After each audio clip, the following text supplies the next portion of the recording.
That's so much Welcome better. back. Betul. Sorry banget nih Mbak jadi mundur ya. It's okay. Oke.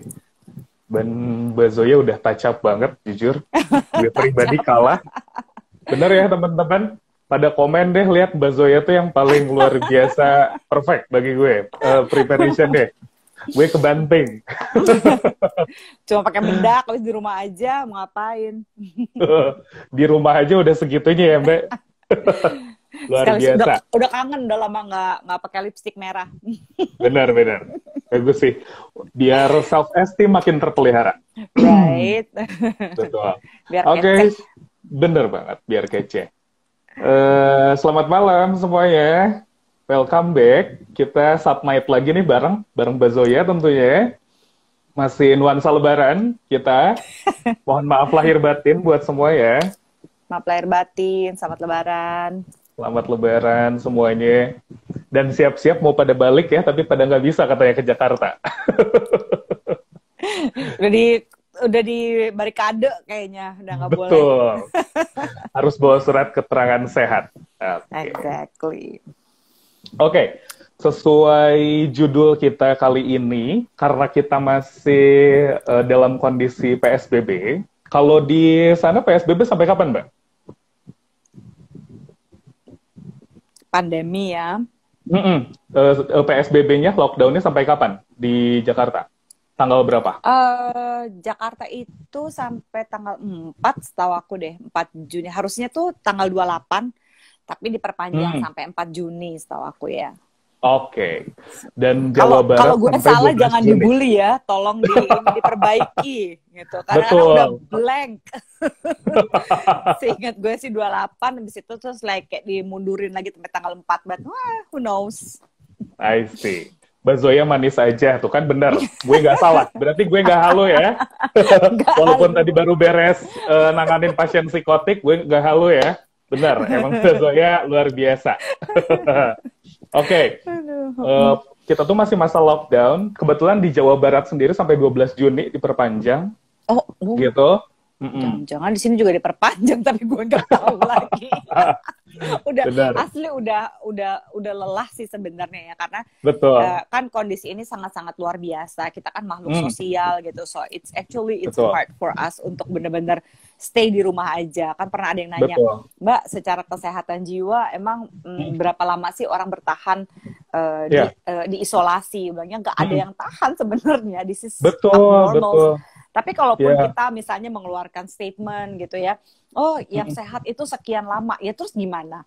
Kita mau keluar, terus kena COVID, ya kan nggak mungkin gitu ya. Jadi ya, jadi tahan-tahanin aja gitu, dikelola. Mau diapain gitu, we don't have much choices juga gitu. Tuh, bahkan sampai 14 Juni katanya 14 Jawa Juni Barat. ya, oke. Lebih panjang lagi Jawa Barat. Betul banget.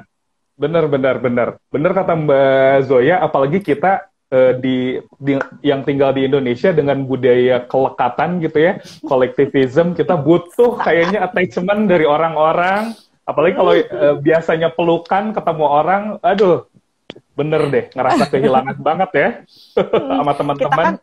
Kita sangat, kolektivitas kita sangat tinggi ya, bahkan kita duduk aja gitu with strangers juga kita nggak mau terlalu sendiri, maunya berdekat-dekatan.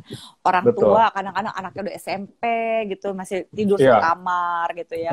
Kolektivitas itu makin bikin susah gitu kita untuk to attach with other people. Betul banget, betul. Karena ya kita balik lagi budaya kita kayak begitu ya. Benar. Makin susah. Betul. Oke, jadi pas banget nih dengan judul kita hari ini karena masih masa lockdown, PSBB. Judul kita kali ini tuh baik gak sih sebetulnya ngebokep mulu. Judulnya clickbait banget, ngebokep dulu. Betul. Karena gue pribadi Mbak waktu bulan Maret pas langsung COVID ditemukan, 2 minggu setelah itu tiba-tiba ada wacana lockdown dan di luar negeri lebih cepat. Akhirnya industri film porno langsung gencar. Bahkan ada promote. Buka betul, gratis. Pornhub. Betul. Bahkan aktor-aktor aja langsung di Instagram iklan promote gratis buat staff atau tenaga kesehatan yang bekerja di NHS, National Health di sana. Makanya, wah, luar biasa. Siapa sih orang itu dikasih surga? Bisa bilang gitu lah ya. Kasih surga Betul. dunia.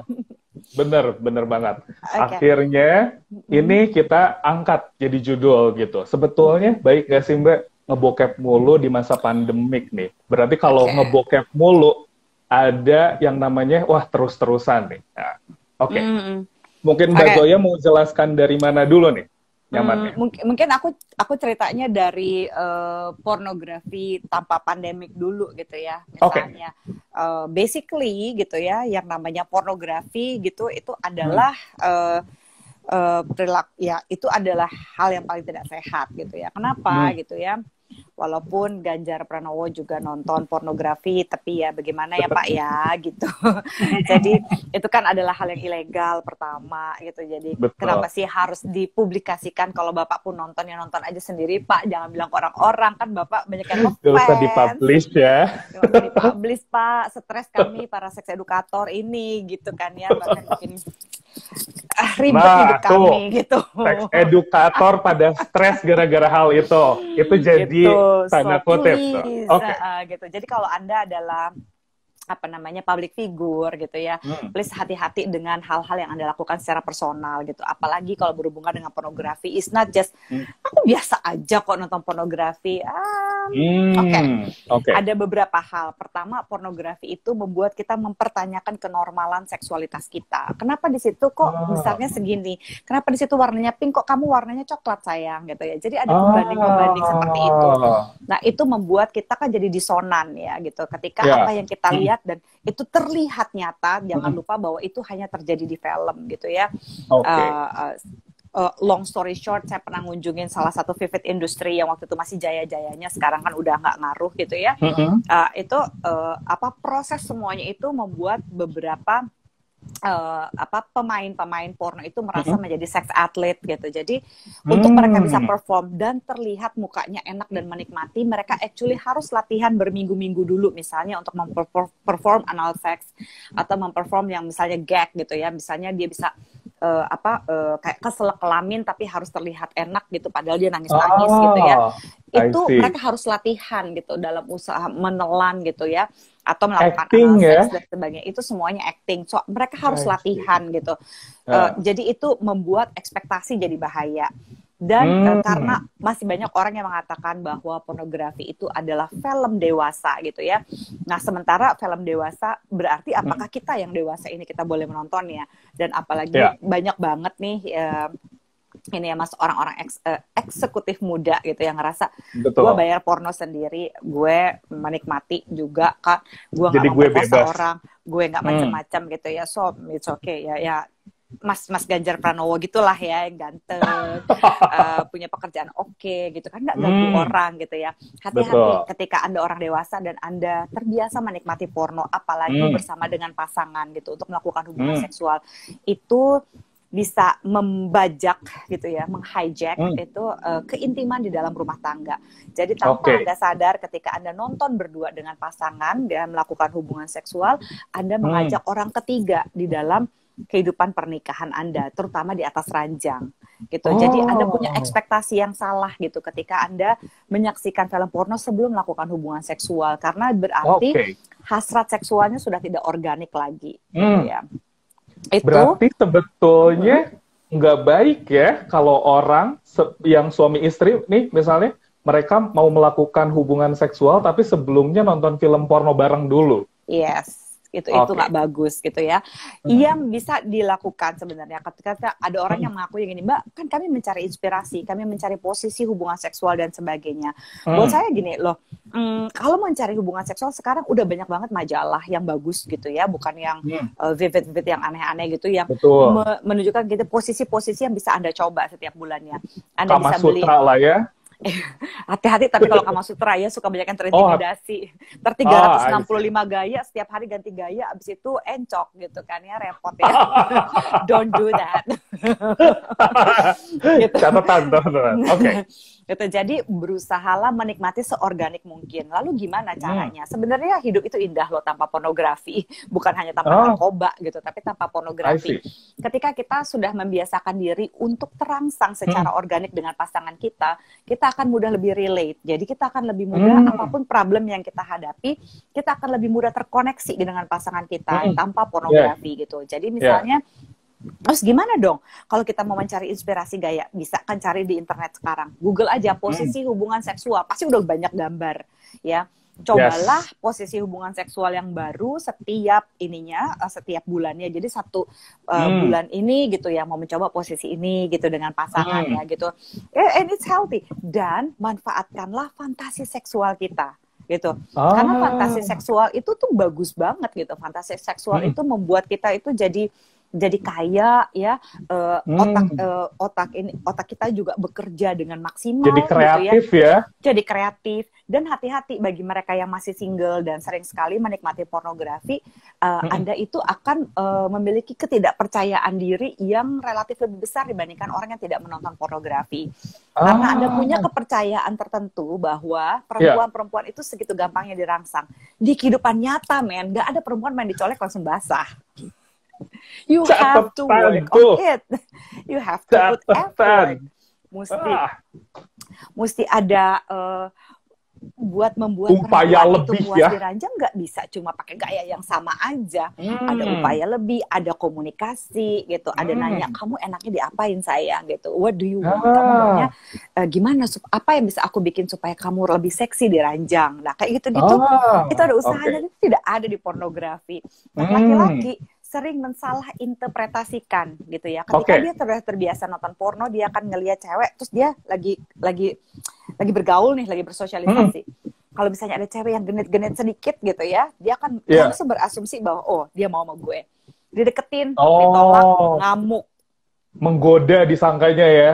Padahal kalaupun cewek menggoda, ya bukan berarti bukan berarti langsung mau ditidurin dong gitu. Kalaupun cewek menggoda mungkin tandanya dia suka. Tapi apakah gitu ya, cewek yang menggoda kamu tidak boleh juga menolak kamu gitu ya? Kan mesti lebih santai. Justru laki-laki yang maskulin adalah laki-laki yang percaya bahwa kenyamanan itu bisa dia bisa nyaman dengan penolakan, dia bisa nyaman dengan cewek yang gak suka sama dia gitu ya, ya udah gue usaha gitu, tapi kalau enggak I don't mind kan gitu ya. Nah itu bahayanya pornografi. Dan kalau misalnya are you familiar sama gerakan itu NoFap, FAP gitu, NoFap movement itu adalah movement di mana ada sekumpulan laki-laki, komunitas laki-laki yang melakukan puasa masturbasi dan pornografi selama 1 bulan. Selama 1 bulan. I love that movement, super awesome gitu ya. Kenapa gitu ya? Laki-laki melakukan ini. Jadi the clinical psychology, the clinical sexology behind. Jadi penjelasan klinis ya di belakang movement ini adalah begini. Laki-laki menurut Helen Fisher adalah makhluk hunting. Dia suka berburu, ya kan? Laki-laki semakin maskulin kalau dia bisa berburu, misalnya sesuatu yang misalnya kalau zaman dulu dia berburu untuk dia makan, kan gitu ya.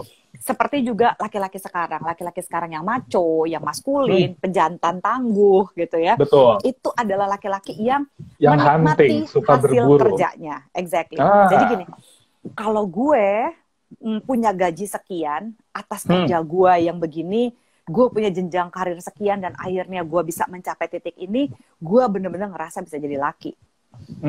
Dengan uang yang gue hasilkan segini, dengan hasil kerja keras gue segini, gue bisa membiayai pacar gue untuk jalan-jalan, gue bisa membiayai istri gue gitu. Itu gue merasa jadi laki, because I'm a provider, right? Nah, pride-nya makin naik ya? Pride-nya makin naik. Dan makanya kalau misalnya ada laki-laki yang masih ya kerjanya mencele-mencele, dia nggak puas, punya banyak duit, dia nggak happy sama karirnya gitu, dia tidak akan bisa menjadi seorang laki-laki yang maskulin gitu. So it's not about money. Jadi ini bukan urusan duit, bukan urusan semata pekerjaan, tapi ketika dia tahu dia sudah put effort, dia punya usaha atas hasil kerja kerasnya, itulah yang menjadikan dia laki-laki sejati. Paham kan sampai di sini? Nah, upayanya ya Mbak ya? Kerja kerasnya. Upayanya, bener. Kerja keras dan upaya itulah yang menjadikan laki-laki itu macho, maskulin, dan keren. Nah, ketika si laki-laki yang macho maskulin ini secara sociobiology, jadi secara biologis, secara psikologis gitu, dia itu bisa menjadi laki-laki dengan cara demikian. Nah, pornografi membuat Anda semua laki-laki mendapatkan reward, mendapatkan penghargaan atas sesuatu yang tidak Anda usahakan sama sekali. Oke? Bear with me. Jadi, untuk bisa mendapatkan atau tidur dengan seorang perempuan, meskipun Anda hanya cinta satu malam, Anda harus usaha PDKT, ngebujukin dia, buka kamar, misalnya gitu ya, atau tempat lo, tempat gue gitu ya, beli kondom dan segala macam, lalu mendapatkan and puas, oke? Nah, kalau misalnya naksir cewek, aduh gue naksir banget, deketin, usaha biar dia jadi pacar gue, ada penolakan beberapa kali, akhirnya diterima, bahagia banget hidupnya. Mungkin berjodoh, mungkin enggak, it's okay gitu ya, nggak apa-apa juga, itu adalah proses gitu ya. Tapi laki itu seneng gitu menikmati hasil kerja keras itu. Lalu apa yang terjadi dengan masturbasi dengan pornografi? Pertama, saya tidak punya masalah dengan masturbasinya. Masturbasi merupakan perilaku seks yang paling sehat karena masturbasi itu membuat kita bisa mengekspresikan seksualitas kita tanpa kita itu menghamili orang lain, menyakiti orang lain, membuat orang lain terkena infeksi menular seksual. So no risk. Ya. Intinya tidak membuat orang lain menderita ya. Iya, nah tapi masturbasi yang sehat itu adalah masturbasi yang tidak dilakukan untuk menggantikan pasangan yang tidak ada, gitu. Bukan juga masturbasi yang sehat itu dilakukan bukan karena ingin karena lagi desperate. Ya. Aduh aku lagi garing nih, nggak ada warnanya gini, udahlah gue daripada nggak ada siapa gue lakukan pelarian gitu ya. Terus masturbasi yang sehat juga dilakukan dengan tidak menyaksikan film porno gitu ya. Jadi itu masturbasinya nggak apa-apa gitu. Nah sekarang ketika seorang laki-laki melakukan masturbasi dengan film porno gitu ya, terus dia merasa bahwa dia bisa mencapai kepuasan, tapi itu bukanlah kepuasan seksual yang bisa dia nikmati. Karena apa? Karena nggak ada upayanya kan. Nonton pornografi langsung terangsang. Ada upayanya apa? Upayanya paling pegel doang tangannya misalnya gitu ya. Karena distimulasi langsung ya, dirangsang langsung. Dan rangsangannya bukan organik kan. Ketika kita akan bertemu dengan pasangan, apakah bisa rangsangan yang langsung seperti itu? Nggak bisa kan. Masa nanti ujung-ujungnya ketika kita akan berelasi dengan pasangan kita mesti nonton pornografi dulu? Nggak bisa, nggak akan terpenuhi. Jangan lupa, tujuan seks itu ada 3. Reproduksi. Apa aja tuh? Ya kan, reproduksi yang pertama. Reproduksi. Tapi kalau cuma reproduksi aja, binatang juga ada mating seasonnya. Semua binatang bisa reproduksi. Betul. So we not different with animals. Kita nggak akan berbeda sama binatang. Kedua, rekreasi. Ya, rekreasi itu sangat-sangat fisikal, sangat-sangat tubuh banget gitu ya, fisik banget, menikmati lah, orgasme lah, apalah gitu, segala sesuatu yang berhubungan dengan kenikmatan fisikal, kenikmatan fisik banget gitu ya, biologis. Nah yang ketiga, yang tidak dimiliki hampir semua makhluk gitu, kecuali manusia gitu, adalah membina relasi. Ini yang penting ya kalau di manusia ya. Exactly. Nah, ketika kita melakukan masturbasi bukan untuk memahami seksualitas kita, bukan untuk mengeksplorasi diri, tapi kita melakukan karena ya kita lagi boring aja, kita lagi nggak ada pasangan, tapi juga kita nggak mau ngapa-ngapain, ya udahlah masturbasi, terus nonton porno pula gitu. Itu akan semakin membuat gitu ya, kita itu tidak melakukan upaya apa-apa. Jadi laki-laki yang menjadikan dia laki-laki yang sejati adalah ketika dia menikmati hasil kerjanya, hasil upayanya. Apa sih upaya yang lo lakukan selain tangan lo sendiri ketika lo masturbasi dengan pornografi? Kan enggak. Ya. Nah, perempuan ya ketika akan punya relationship yang sehat kan harus harus dibina relasinya untuk bikin perempuan terangsang. Ketika perempuan juga terangsang, gimana caranya kita untuk terangsang juga? Jadi ketika terjadi hubungan seks yang sehat kan dan organik, jadi saya mencoba menjadi orang yang mindful gitu ya. Mindful itu artinya adalah orang yang sadar, yang berada di tempat yang sama, badannya, hatinya dan pikirannya gitu ya. Jadi ketika saya bercinta dengan si X, hati saya juga pada X, otak saya juga pada X. Bukan ketika saya bercinta dengan si X ya, hati saya ada di pornografi, otak saya juga ada di kantor mungkin gitu dan sebagainya. Nah ini akhirnya akan menjadi hubungannya jadi nggak sehat gitu kan ya. Gitu. Nah, jadi sebenarnya ketika kita paling sering menonton pornografi, ada sih efek jangka panjangnya. Satu, efek jangka panjangnya adalah kita jadi individu yang bisa ada kerusakan otak akibat adiksi pornografi. Tapi sayangnya akibat itu baru terasa 15 tahun kemudian, 20 tahun. Jadi nggak ada orang yang efek jangka panjangnya ya. Nggak ada yang mau, ya cuek aja lah, masih 15 tahun lagi, gue udah tua mungkin, udah nggak peduli gitu ya.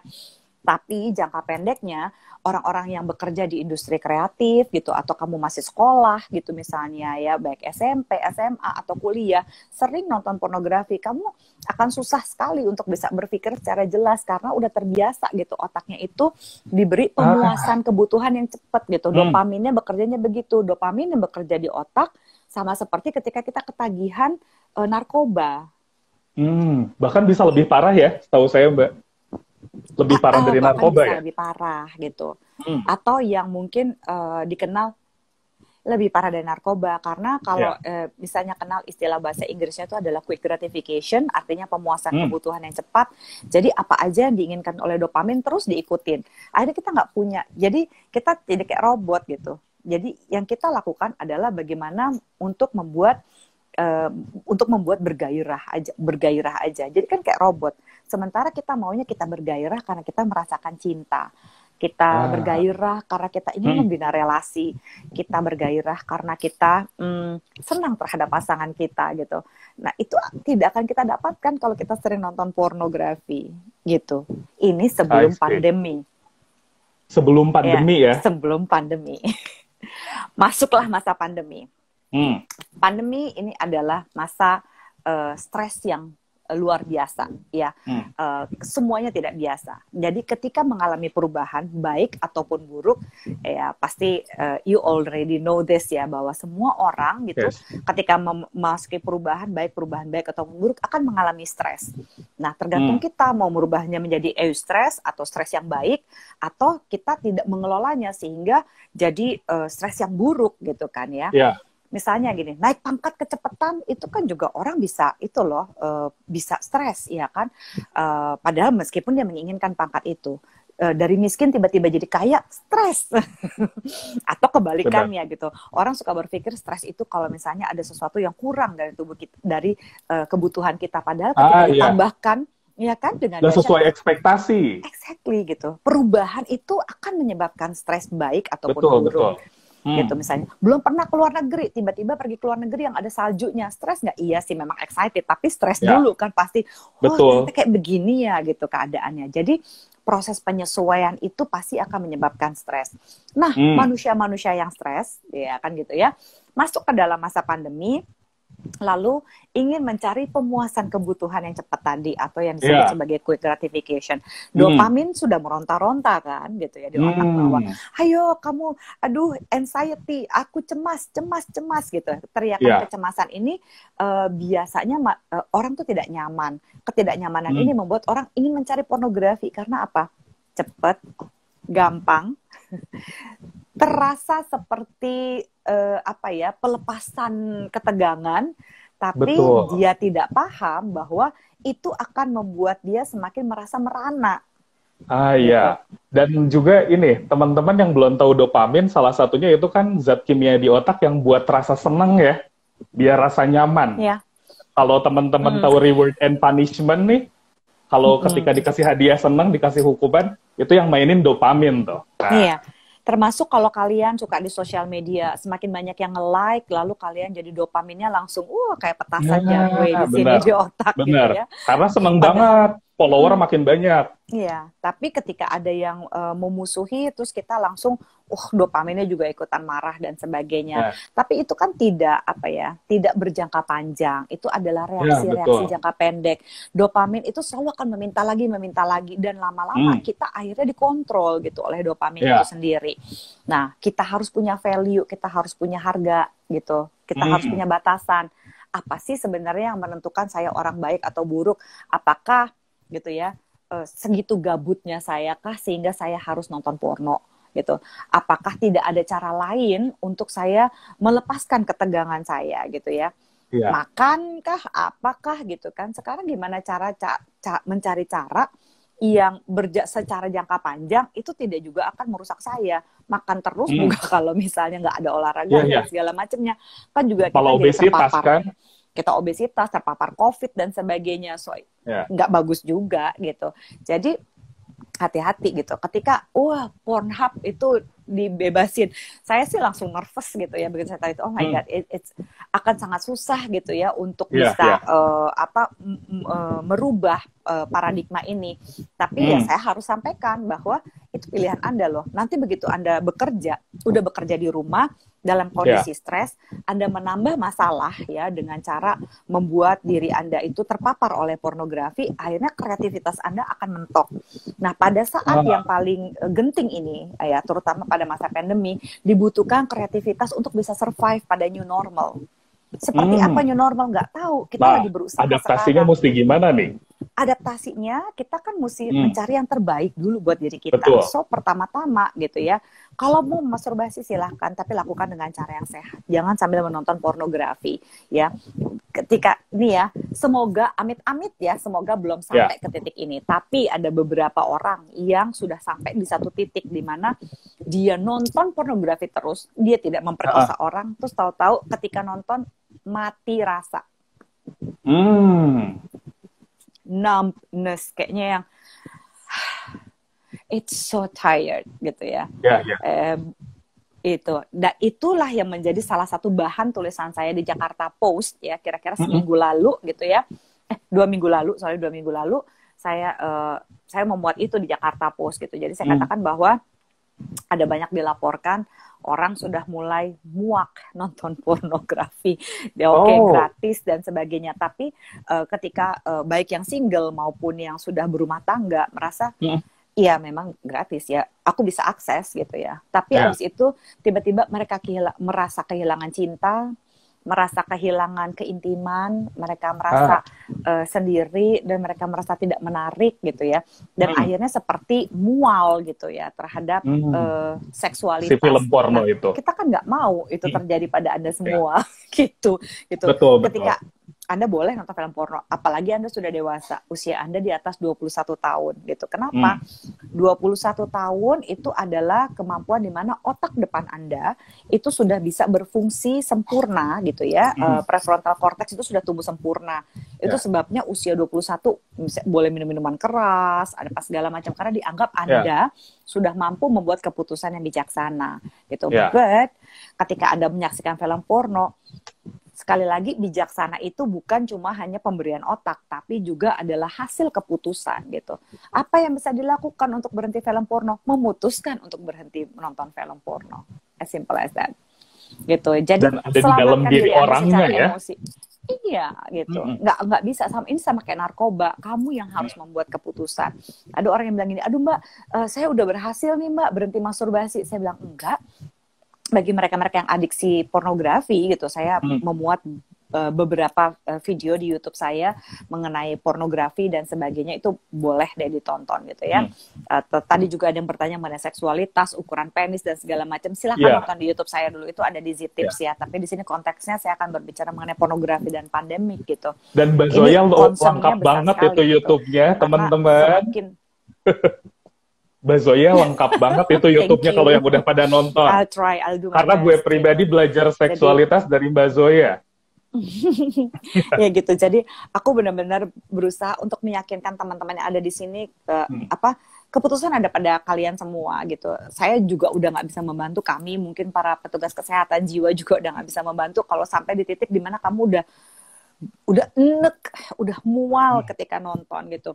Akhirnya Anda jadi jijik sekali sama seksualitas diri sendiri gitu ya. Ngelihat pasangan gak nafsu gitu ya, mau ngelihat pacar gitu ya. Biasa bisa video-videoan seksi itu jadi kayak biasa aja, karena ya ketika kita terus nonton pornografi gitu ya, kita hanya fantasi yang juga belum bisa diaplikasikan diaplikasikan secara sehat. Belum harapannya ketinggian, kenyataannya nggak kayak begitu sama sekali. Dan ketika menonton pornografi, kita tidak punya relasi cinta, kita nggak akan merasa dicintai. Dan itu nggak ada effort, nggak ada usahanya, nggak ada upayanya, sehingga membuat kita jadi tidak laki-laki gitu. Akhirnya stresnya nambah. I see. Recommendednya kayaknya Gitu. kayak film Don John ya Mbak ya? Pelik ya? Iya. Kayak di film Don John gak sih Mbak? Oh Sempat nonton film Don John gak? Thank you for saying that. Don John, buat bagi yang belum nonton ya. Yeah. Ini bukan menyarankan nonton, ini adalah salah satu contoh kasus. Mungkin orang banyak yang bilang ini cuma film. Saya punya klien yang persis seperti itu. Ganteng, luar biasa. Banyak, Mbak. Ya. Banyak, jujur, temuan di lapangan. Biasa. Bisa hasil temuan ya, bisa punya pacar, gitu ya. Tapi pacarnya open relationship katanya gitu ya. Terus semua teman tidurnya cinta satu malamnya juga adalah cewek-cewek yang A-list gitu. Maksudnya cewek-cewek yang aduh hits banget, dia bilang, "Hah, lu bisa sama dia? Aduh keren banget," gitu ya. Model lah, apalah yang bodinya yang kita aja cewek ngiri gitu ya, gimana cowok nggak kelepek-kelepek gitu. Yes. Tapi setelah berhubungan seksual, dia tetap nonton pornografi. Itu Don John. Ada banyak Don John di luar sana yang kita tidak bisa sebutkan namanya tentu saja karena kerahasiaan ya. Rahasia gitu. Tapi itu klien real, kami. Gitu. Dan itu rahasia klien gitu. Tapi itu ada, itu nyata di luar sana. Kenapa? Karena gini, ketika kamu terbiasa merasa nyaman dengan pornografi, karena kalau cewek secantik apapun atau seganteng apapun Anda kan tetap akan ada penolakan, akan ada penyesuaian, iya kan? Aduh cocok nggak ya? Aduh awkward nggak ya? Apa ini itu kan? Seks pertama iya kadang-kadang enak, kadang-kadang enggak. Atau ada yang seksnya enak tapi sebenarnya selain di luar ranjang orangnya nggak asik gitu, rusuh, psycho atau nggak foreplay dulu gitu ya? Atau nggak foreplay dulu gitu kan males banget gitu ya. Tapi ada nggak orang gitu? Iya, tapi karena dia terbiasa confiding in porno, jadi dia terbiasa untuk merasa nyaman dengan pornografi. Karena pornografi tidak ada tuntutan, tidak ada effort gitu ya. Yes. Iya, jadi kalau misalnya Anda ingin punya me time, kamu pengen punya me time, karena tuntutan seks dan segala macam itu terlalu berat gitu ya, misalnya untuk berelasi terus-terusan seperti itu. Oke, me time lah dengan fantasi yang kamu punya sendiri, me time lah justru dengan orang yang memang kamu suka atau memang pasangan kamu gitu ya, tanpa dia ada, tapi kita memanfaatkan kemampuan kita berfantasi sebenarnya, itu akan lebih sehat. Satu gitu ya, rezekinya akan terbina relasi yang sehat gitu ya, akan terbina emosi gitu dengan orang yang kita juga cintai dan ada real di hidup kita. Kedua, kita akan terbiasa menjadi orang yang kreatif gitu. Jadi pada saat pandemi ini, kalau kita malah tambah menyerah pada pornografi, udah ya males-malesan aja deh gitu ya. Udah lagi stres, menyerah pula, makin susah kan jadi laki-laki untuk bisa survive gitu. Dan mungkin saya khawatirnya juga ya, semoga data statistik saya salah dan sudah berubah. Yang saya tahu yang paling banyak terkena COVID plus adalah laki-laki dan susah survive dibandingkan perempuan.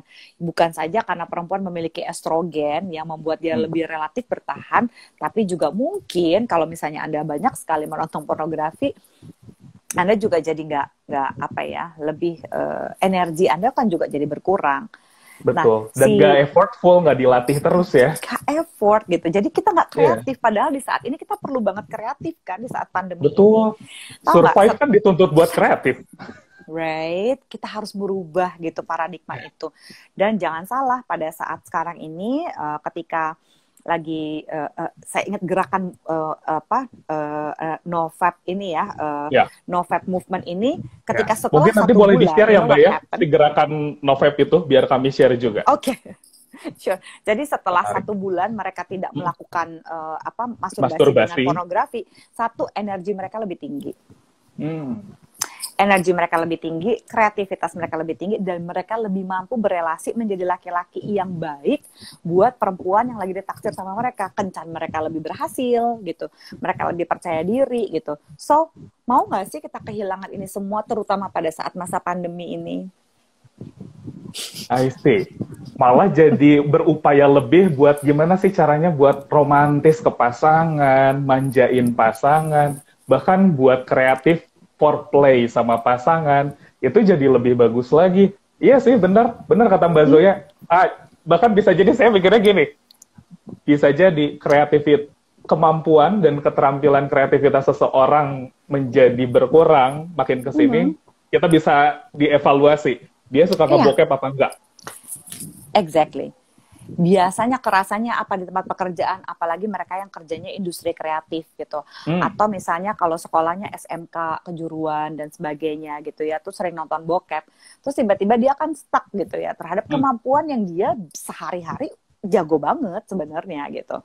So, kenapa sih kita mau mengorbankan itu gitu? Kita kan butuh kreativitas ini untuk hidup.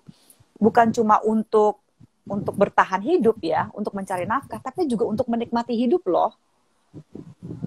Gitu. Yes. Nah, pada saat kita kemampuan itu berkurang gitu, bukannya lelah ya gitu, bukannya kita jadi susah mau survive sekarang. Bayangkan kalau misalnya gara-gara pandemi ini kamu dan pacar kamu nggak bisa sama-sama, jadi kayak pacaran LDR, padahal paling rumahnya satu di Bekasi, satu di Jakarta, atau satu di Depok, satu di Jakarta, kan nggak signifikan sebenarnya. Bisa diiniin, tapi gara-gara COVID kita ya menjaga gitu kesehatan masing-masing dengan tidak saling mengunjungi gitu. Atau Betul. Ya mungkin ada juga yang kita lockdown bareng loh, oke, yang lockdown bareng, yang nggak lockdown bareng gitu ya misalnya, terus harus LDR-an. Bukankah saat ini adalah saat yang tepat untuk menjalin kreativitas soal kencan? Ya kan, seperti orang-orang yang LDR gitu. Betul. Kalau lo nggak kreatif nonton pornografi terus, kira-kira bisa nggak menciptakan kencan-kencan yang kreatif? Karena kalau bisa kita ketemu fisik, kita mati gayang atau mau ngomong apa bisa pegangan tangan. Ini gimana caranya mau sentuhan begini kayak E.T. kan nggak bisa gitu. Gitu kan, kita coba pegang tangan saya, nggak bisa gitu. Apa secara bisa virtual kita harus kreatif gitu pada saat ini gitu. Kita harus menciptakan misalnya, ayo sayang, sebutkan 3 buku yang paling kamu sukai saat ini gitu ya. Apa yang paling kamu buku yang terakhir kamu baca, atau kita nonton film yuk bareng-bareng gitu kan. Kencan-kencan ini harus kreatif, dan kamu kebanyakan nonton film porno, aduh bludruk deh gitu, tambah kalau kata orang Betawi ya. Iya gitu kan. Betul. Malah akhirnya dituntut buat create something new. Ayo dong bikin sesuatu yang baru. Akhirnya kalau ngebokep terus pikirannya ya udah kita kacamata kuda ke situ mulu. And hard to survive. Akan susah untuk survive sih kalau misalnya kita ngebokep terus gitu. I'm sorry to say. Berarti positif ya Mbak, ngebokep itu nggak baik, sangat nggak baik buat kesehatan. Bahkan daya kreativitas. Nggak usah jauh-jauh deh. Ini nih buat para keluarga yang udah pada nikah. Jadi kalian salah kalau kalian mengatakan bahwa buat merangsang bersama pasangan itu harus ngebokep dulu. Malah secara kesehatan menurut Mbak Zoya ada baiknya kita berfantasi bareng-bareng. Ya balik lagi tadi. Kalau bahasanya Mbak Zoya tadi, secara ilmiah kita nggak organik. Maksudnya nggak organik itu nggak alamiah. Kita harusnya kita bisa alamiah. Bahkan kita berfantasi itu nggak perlu didapat insight atau dirangsang sama tontonan. Pikiran kita yang muncul. Manja kita jadinya. Benar, jadi kalau manjain. Kita rajin, kalau misalnya kita fantasinya kita rajin, kita juga akan lebih kreatif loh di pekerjaan loh. Nah, bagi mereka-mereka yang selama ini performance appraisal-nya mungkin rendah di pekerjaan ya, gitu. Jadi, nggak pernah bisa memenuhi KPI nih gitu ya. Gimana mau dapat bonus, cuma dapat gaji doang gitu. Hidup nggak asik banget men kalau kayak begitu gitu. Betul. Lo stop nonton pornografi sehingga lo jadi lebih cerdas. Ketika lo lebih smart, lo jadi bisa jadi orang yang lebih efektif gitu. Karena lo laki gitu, terutama laki-laki gitu. Kan laki-laki lebih terangsang secara visual. Kalau perempuan sih dia lebih suka kayak membaca, karena fantasi seksual perempuan lebih kaya dibandingkan laki-laki gitu kan ya. Jadi kalau kayak baca 50 Shades of Grey, wow itu perempuan langsung gitu kan ya. Brain orgasm. Luar biasa, termanjakan banget. Gitu. Jadi romantic novel dan sebagainya itu perempuan lebih suka karena dia lebih fantasi kan, lebih lamunan pikiran. Tapi kalau laki-laki itu dia lebih suka visual gitu. Makanya lebih banyak pornografi itu menggait laki-laki gitu untuk bisa untuk ini terikat pada industri film itu menggait para pria ya. I see. Gitu. Oke. Berarti kita bisa simpulin nih dari tadi obrolan yang sebelumnya bahwa pornografi intinya nggak akan benar gitu ya. Ditambah lagi risetnya gini teman-teman, kecanduannya sama kayak narkoba, bahkan lebih parah dari itu. Yes. Terakhir aja dari sosialisasi Kementerian Perlindungan Perempuan dan Pemberdayaan Perempuan dan Perlindungan Anak bahwa area otak yang rusak dibandingkan yang narkoba, itu area otak yang rusaknya lebih banyak yang kecanduan pornografi ya Mbak? Yes. Oke. Itu parah banget. Betul. Dan memang akhirnya saya pun bukan menakut-nakuti, tapi temuan di lapangan, klien-klien gitu ya, pasien memang banyak akhirnya yang hasil nonton bokep itu menjadi tidak produktif. Dominan banyak yang tidak produktif. Tapi ini di klinik kamu ya. Bingung. Dan betul. Dan semuanya banyak yang denial. Misalnya kalau misalnya ada, aduh aku mentok sekali Mbak, terus relationship-nya kacau, gini, semua udah diperiksa gitu. Pasti pertanyaanku gini, kalau terpisah ya, supaya nggak cakar-cakaran sama pasangannya, aku tanya, Pak, seminggu nonton porno berapa kali? Pasti gitu-gitu kan ya. Enggak Mbak, cuma ngeliat-ngeliat doang kok di Twitter gitu ya, di Instagram, gini. Iya, berapa kali Pak? Iya, kalau lagi iseng aja makan siang, berarti hampir setiap hari ya Pak ngeliat itu. Kan cuma ngeliat doang Mbak, gitu. Iya, saya cuma tanya berapa waktu yang Bapak habiskan kalau Bapak bisa sadar, gitu. Misalnya setengah jam, gitu. Bayangin, gini aja deh, 15 menit setiap jam makan siang atau sambil makan siang ngeliatin itu, gitu. Gimana sih otaknya ini bekerjanya menyimpan semua memori itu, gitu ya. Betul banget. Memanjakan diri kita. Kita jadi apa? Males mikir. Kalau misalnya ada istilahnya tuh ya narkoba ya, kalau misalnya bagi mereka yang survivor dari narkoba ya, pernah menjadi pecandu, pernah menjadi junkies, Anda tahu kan rasanya gitu ketika Anda pernah menjadi pecandu, Anda tuh jadi lola ya, lama loading. Bener. Jadi susah mikir. Mikirnya udah kesini tapi nggak pernah kesebut gitu ya. Kayaknya, udah lama banget sih, gue tahu nih ini apa tapi lama banget. Kurang lebih Anda bisa kayak begitu juga. Padahal Anda nggak pernah narkoba, Anda cuma sering nonton pornografi 15 menit aja. Cuma buka-buka sosial media setiap Anda makan siang. Konsentrasi sudah gitu, mulai terganggu. Bener banget kata Mbak Zoya, itu risetnya ada. Dan gue agree banget dengan Mbak Zoya. Betul banget, gitu ya. Jadi kebayang memang karena kerusakannya itu, balik lagi gini, ini pun bukan manas-manasin. Buat cewek-cewek juga, buat semua pasangan bahkan, kalau pasangannya nonton bokep, itu bagi saya udah ngerasa diduain ya Mbak ya. Ada pasangan lain, karena dia, bahkan ada kemarin yang ngisi di box komen, nggak baik nanti buat pernikahan karena dia berekspektasi lebih. Ya betul. Iya. Jadi kalau misalnya lo punya pacar lo demen banget nonton bokep, gue sih siap-siap stres aja ya. Gue nggak kebayang berapa hal yang dia bayangkan akan ada gitu di dalam kehidupan seks mereka gitu. Padahal like lo pergi nonton wisata seks aja gitu ya, itu belum tentu lo bisa aplikasikan dalam kehidupan sehari-hari. Mereka tuh latihannya berapa lama dalam kehidupan itu. Di film porno pula jangan salah, itu kan ada cut-nya kamera, ini itunya. You don't know gitu kan apa yang ada di balik sana gitu. Gue udah pernah melihat apa yang ada di balik sana dan itu perih gitu, itu menyedihkan, itu like ya ampun, gimana ya caranya kalau bisa gue copy paste semua rekaman otak gue ketika gue ke industri pornografi itu. Betul. Dan kasih ke kalian semua deh gitu, supaya kalian semua tahu perasaan gejolak hati gue, otak gue waktu lagi ngeliat itu tuh, itu was like aduh ini parah banget gitu. Gak ada yang seksi tentang ini gitu. Kalau mau mencari posisi gaya, cari aja lah di internet posisinya kayak apa.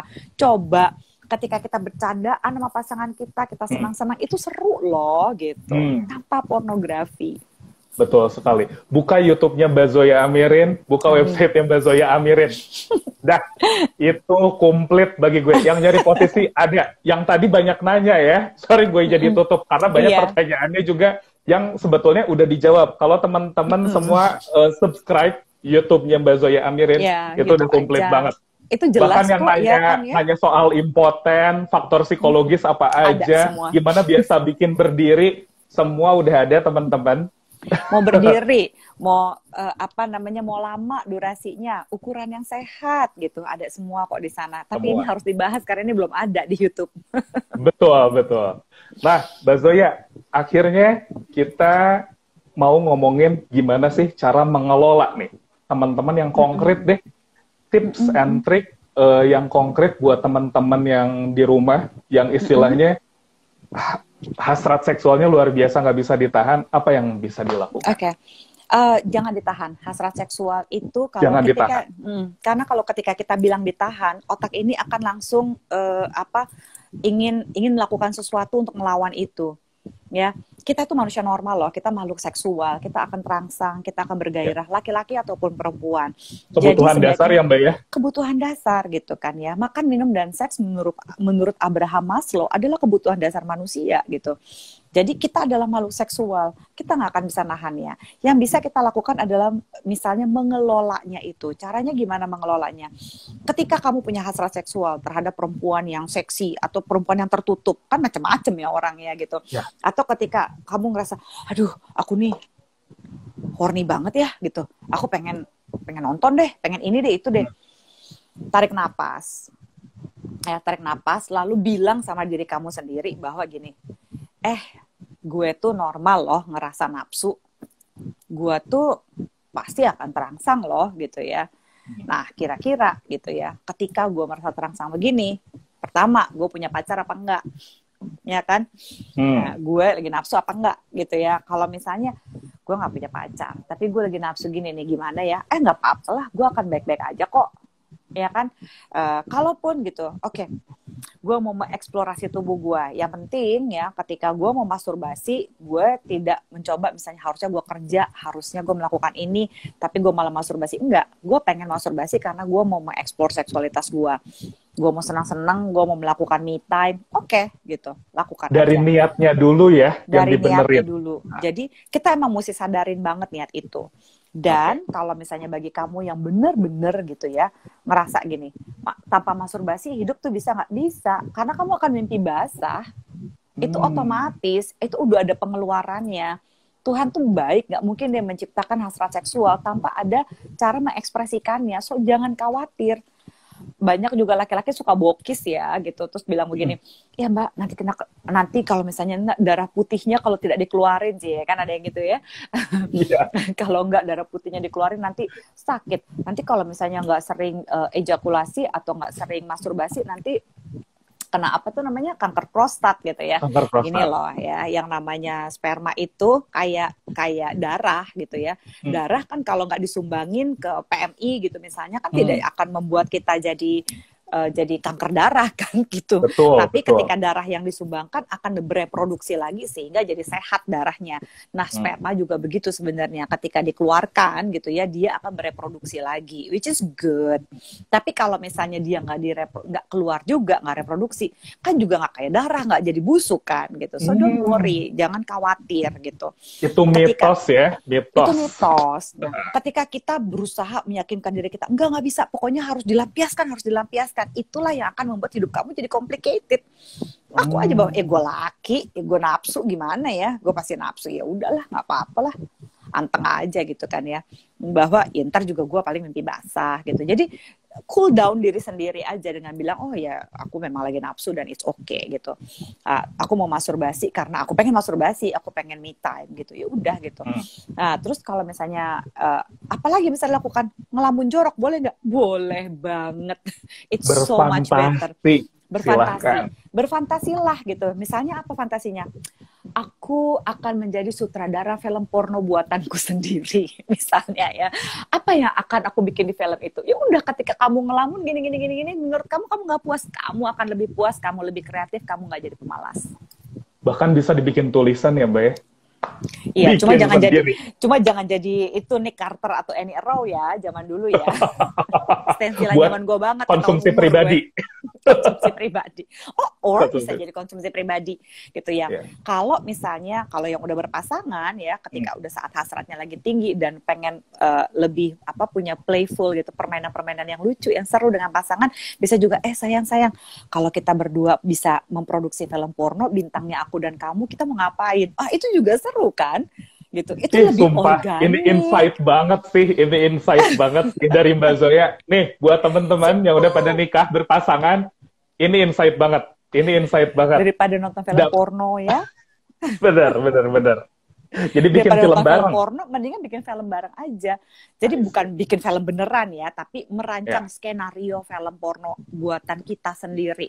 Kita mau ngapain? Itu akan makin menambah kedekatan, nambah relasi. Seksnya pasti lebih enak. Ya, buat yang masih single, fantasi itu kan makan begini, Mbak nggak nampol lah begini. Iya, itu akan akan ngaruh banget gitu. Ketika kita mencoba bayangkan, akhirnya kita ketawa-tawa sendiri. Wah gila ya, fantasi gue asik juga ya. Gak apa-apa gitu. Fantasi itu kan merdeka, bebas. Nah, betul. Kita yang nanti akan menentukan kira-kira fantasi mana yang mau dijalanin, mana yang cuma buat jadi mimpi doang. Nggak apa-apa kan? Betul. Kebebasan berekspresi, tapi di dalam fantasi kan? Itu cara pengelolaan paling organik, paling aman, bikin lo tetap jadi laki yang keren. Kalau misalnya lo punya pacar atau punya pasangan, kehidupan seksual lo akan lebih oke. Jadi kan untung dong kita sama-sama gitu kan ya. Daripada nanti jangka panjangnya, betul, bener banget Mbak. Daripada jangka panjangnya banyak masalah, banyak kendala. Kebayang nggak sih? Jujur, akhirnya kasihan banget buat pasangan-pasangan yang akhirnya harus distimulasi atau dirangsangnya pakai film bokep. Udah nggak bisa lagi dari pasangan sendiri. Udah saatnya konsul deh. Dan sebagai laki-laki. Kamu juga akan merasa lebih maco gitu ketika kamu bisa benar-benar secara organik, kamu bisa mengontrol kapan kamu ingin ejakulasi, berapa lama kamu ingin berhubungan seksual. Itu semuanya karena kamu tuh mampu untuk kalem aja. Pasti kamu akan ngerasa terangsang kok, orang kamu manusia. Ya jangan dipikirin, yang nggak bisa otak digituin. Makin dibilang jangan, makin dia kepengen mikirin. Misalnya aku bilang gini. Dan itu otomatis ya Mbak ya? Itu kan psychologically gitu ya. Neurologi kita begitu. Misalnya gini, jangan bayangin gajah warna pink. Pasti langsung malah kebayang. Benar banget. Gitu. So, jadi jauhkanlah kata-kata negatif seperti jangan, tapi menjadi gini. It's okay, aku lagi horny hari ini, lala, gitu kan ya. Aku horny, aku ngapain ya? Aku mau ngelamun gitu. Boleh nggak? Boleh. Ngelamun sambil masturbasi, go ahead gitu kan ya. Jangan mengganggu aktivitas, jangan juga dikorbanin hal-hal lain gara-gara masturbasinya. Kamu akan baik-baik aja kok. Itu cara pengelolaan paling organik, paling aman, paling sehat. Kamu juga jadi laki-laki yang lebih maco gitu ya. Perempuan juga akan lebih senang berelasi dengan laki-laki macam kamu kan gitu. Untung betul. Dong. Yuk teman-teman, gue buka nih pertanyaan, tapi yang nyambung ya. Kalau yang sisa-sisanya silahkan tonton di YouTube. Di YouTube-nya Mbak Zoya Amir. Coba kita cek ya satu-satu. Ya, boleh. Laki-laki kerusakan otak karena keseringan nonton bokep, bisa bantu jelaskan prosesnya kenapa bisa begitu Kak katanya. Oke, ini sebenarnya agak susah ya, harusnya menjelaskan si ahli neurologi, tapi let me try. Jadi kalau menurut ahli neurologi gitu ya, tapi ini bisa di browsing kok, karena saya pernah bikin penelitian bersama dengan Departemen Kesehatan mengenai kerusakan otak akibat adiksi pornografi. Jadi bisa di browsing ya, itu ada Dr. Andre namanya kalau nggak salah, yang mencoba mentranslate research dari Amerika ini. Jadi ada, kalau nggak salah ada namanya Delta Fosby ya, kalau saya nggak salah sebut ya. Jadi ketika kita itu terangsang, kan kalau menurut Master and Johnson kita kayak bukit gitu ya. Jadi mulai terangsang sampai ejakulasi lalu resolusi.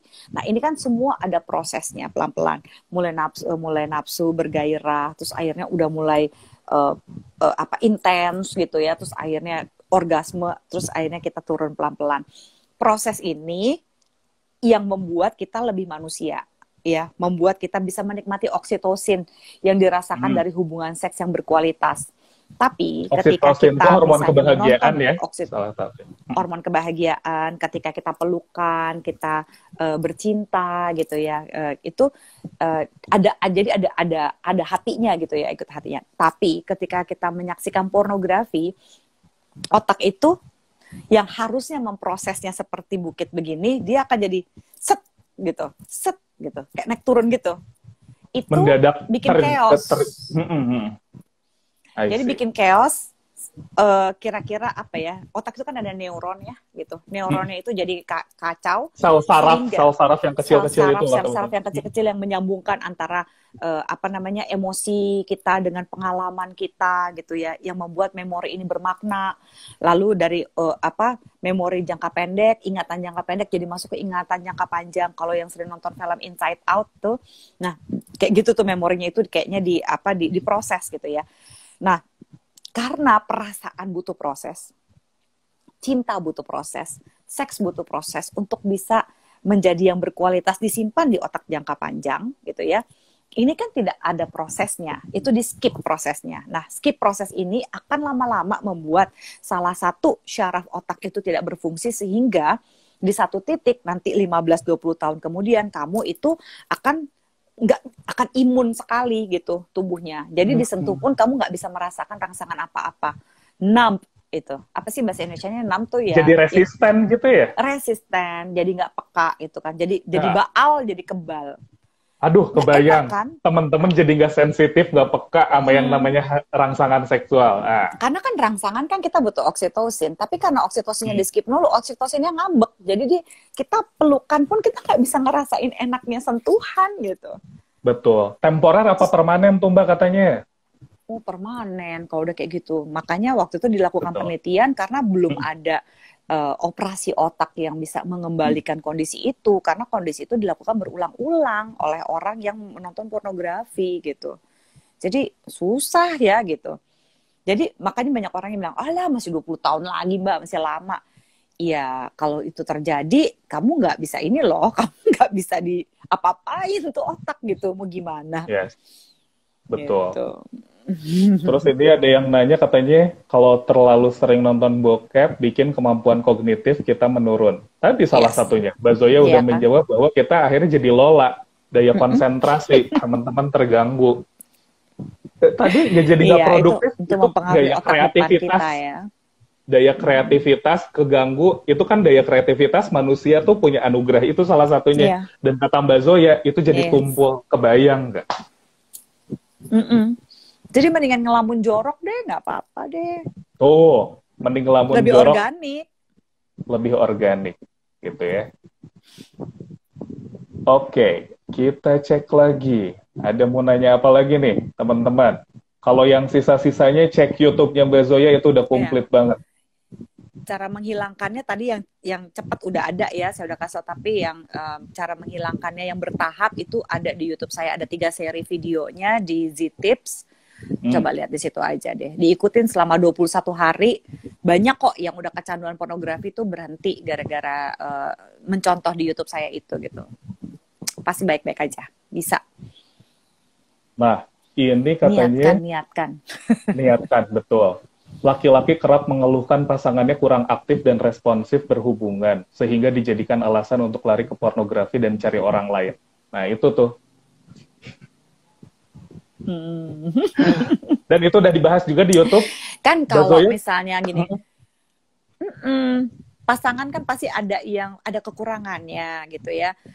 Iya, diminta lah dikomunikasikan. Cuma jangan komunikasikannya jangan diperintah ya. Kita orang dewasa nggak suka kalau diperintah, misalnya, sayang, kamu kok nggak responsif banget sih? Iya, emang nggak cukup, parah. Apalagi kalau udah Mbak Zoya udah deh paling recommended. Nanti beres pandemik bakal banyak. Silakan undang teman-teman Mbak Zoya. Satu-satunya seksolog di Indonesia.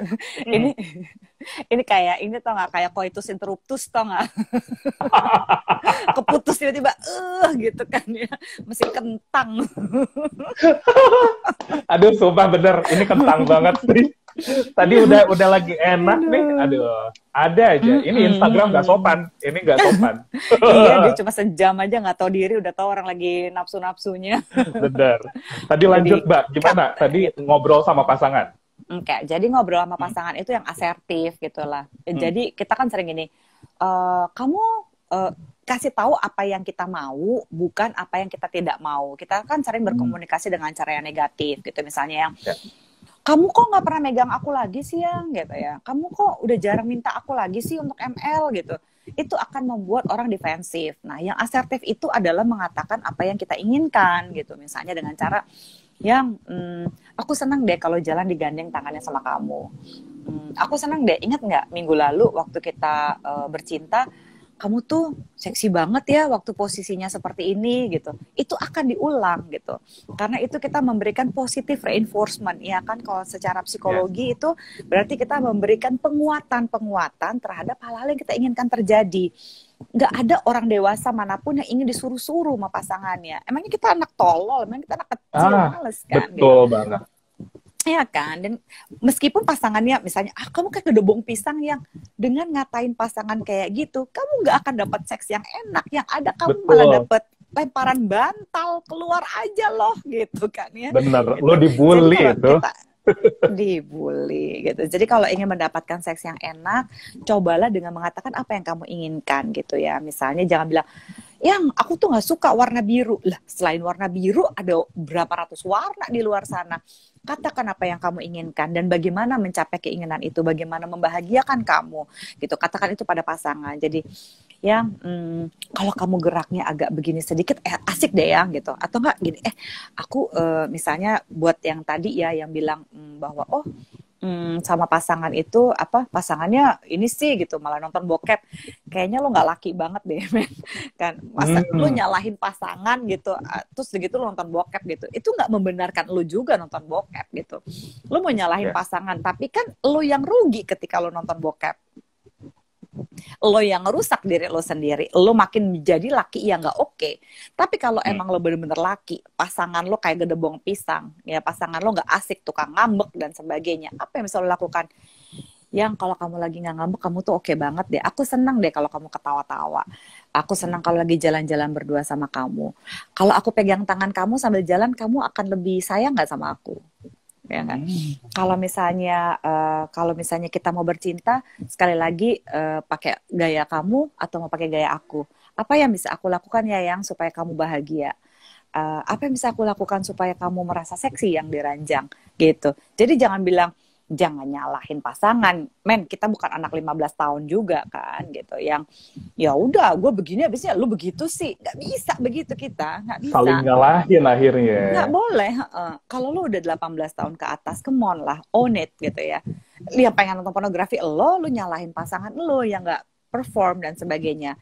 Cari dong cara supaya bisa perform bareng, cari dong cara untuk bisa diomongin, yang gue pengen happy nih sama lu nih, gue pengen senang-senang. Apa ya sexual adventure yang kita bisa bikin bersama? Kita bisa ngelamun bareng yuk gitu. Aku pengen dong ngelamun bareng sama kamu. Kenapa? Ya seru aja, asik soalnya sama kamu. Ya kan? Bener gitu. banget sih. Ada temen daydreaming bareng. Aduh, sumpah banyak insight banget dari Mbak Zoya. Bener banget. Jadi intinya teman-teman, asertif yang tadi Mbak Zoya bilang, kita coba lebih konkret, lebih realistis mengungkapkan keinginan kita. Jangan pakai kode-kode, please. Jangan pakai kode-kode. Jangan pakai kode. Sumpah kode itu kayak mati sih. Bener banget. Apalagi buat yang cowok-cowok kan kebanyakan, aduh dikasih kode, suruh mikir kerjaan sama ujian pasti aja salah. Udah sulit. Pasti salah kalau baca kode cowok tuh kayak langsung clueless gitu ya. Apalagi nih gue gitu. I see, betul. Oke deh, Mbak Zoya, kesimpulan dan closing statement nih buat semuanya. Oke, closing statement gitu ya. It takes love to dulu make deh love. dari diskusi kita kali ya. dari diskusi. Jadi own it gitu ya. Jadi gini, ambillah keputusan-keputusan yang resikonya bisa kamu tanggung ya. Pada dasarnya kehidupan seksualitas itu adalah tanggung jawab kita kok pribadi, bukan tanggung jawab orang lain. Sebelum kita menuduh pasangan kita nggak asik, ngebosenin, boring, ya pacarannya begini-begini aja, diranjangnya begitu-begitu aja, dan begini-begitu. Sekarang pertanyaannya, apakah kamu cukup mencintai diri kamu sendiri? Cukup pahamkah kamu terhadap diri kamu sendiri? Gitu ya.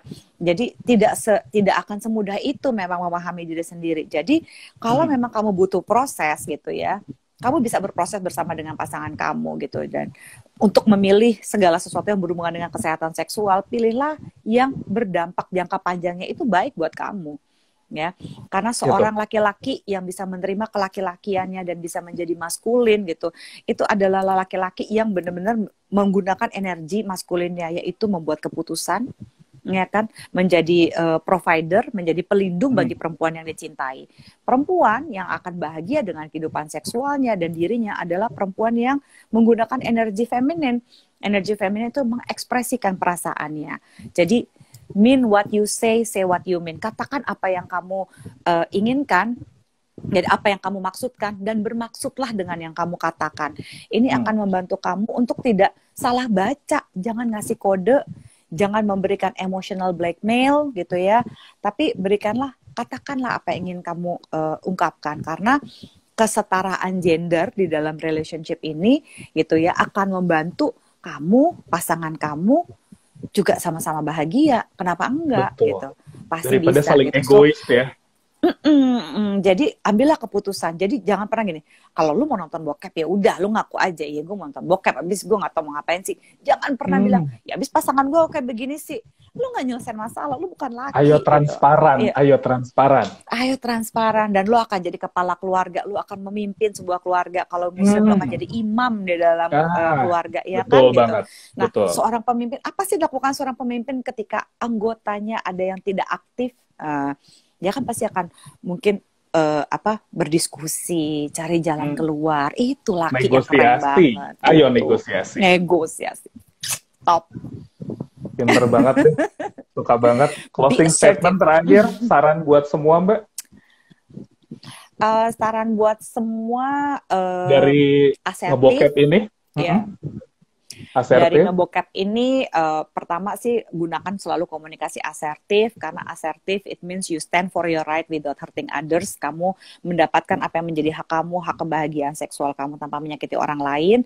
Dan please sekali lagi itu jangan nonton pornografi, karena pornografi membuat kamu mempertanyakan kenormalan seksualitas kamu, dan itu nggak worth it sama sekali untuk kelaki-lakian atau keperempuanan kamu, apalagi untuk urusan ranjang. Get the point banget. Udah paling bagus sih, bener. Mempertanyakan kenormalan, malah membanding-bandingkan. Oke, banget. Thank you so much, Mbak Zoya. Dan tadi masih banyak yang nanya kayak begitu lagi. Teman-teman, gue saranin nih. Ini gue saranin aja. Mending nonton YouTube, dan gak cukup nonton YouTube Mbak Zoya cuma dalam sehari. Teman-teman akhirnya kayak nonton film di Netflix. Banyak banget. Jadi mendingan dalemin. Itu udah bisa ngebongkar buat pengetahuan teman-teman. Betul. Bahkan yang laki-laki pengen lebih jantan bisa nonton YouTube Mbak Zoya semua. Kalau udah nonton dan masih ngeliat, wah kayaknya ada yang kurang nih pertanyaannya, tanya aja di situ. Aku suka sesekali ngeliat kok, terutama kalau lagi sanggup ya emosinya, karena kan banyak yang masih tetap harassment gitu ya pertanyaannya. Betul. Jadi kasih pertanyaan yang honest, aku akan bantuin, aku akan bikin video kalau memang aku pikir iya aku belum pernah ngejelasin ini gitu. Sama kayak omongan hari ini kan juga karena kita belum pernah bahas ini nih gitu kan. Jadi berguna buat banyak orang. Bener banget. Dan Mbak Zoya tuh yang paling bisa dibilang gercep deh di DM juga. Baik banget kok Mbak Zoya, di komen aja pada dibalas. Jadi nggak sulit buat teman-teman, buat semuanya. Makanya sengaja ini nggak dibikin Zoom, teman-teman. Istilahnya lewat live Instagram yang cuma sejam ini tuh istilahnya buat spoiler. Biar teman-teman, ayo pada berkunjung ke YouTube-nya Mbak Zoya. Ke website-nya Mbak Zoya juga. Oke? Mbak Zoya, thank you so much. Sangat banyak insight. Thank you. banyak insight banget dari Mbak Zoya. Jangan kapok. Mungkin kita next kita cari judul topik yang menarik lagi.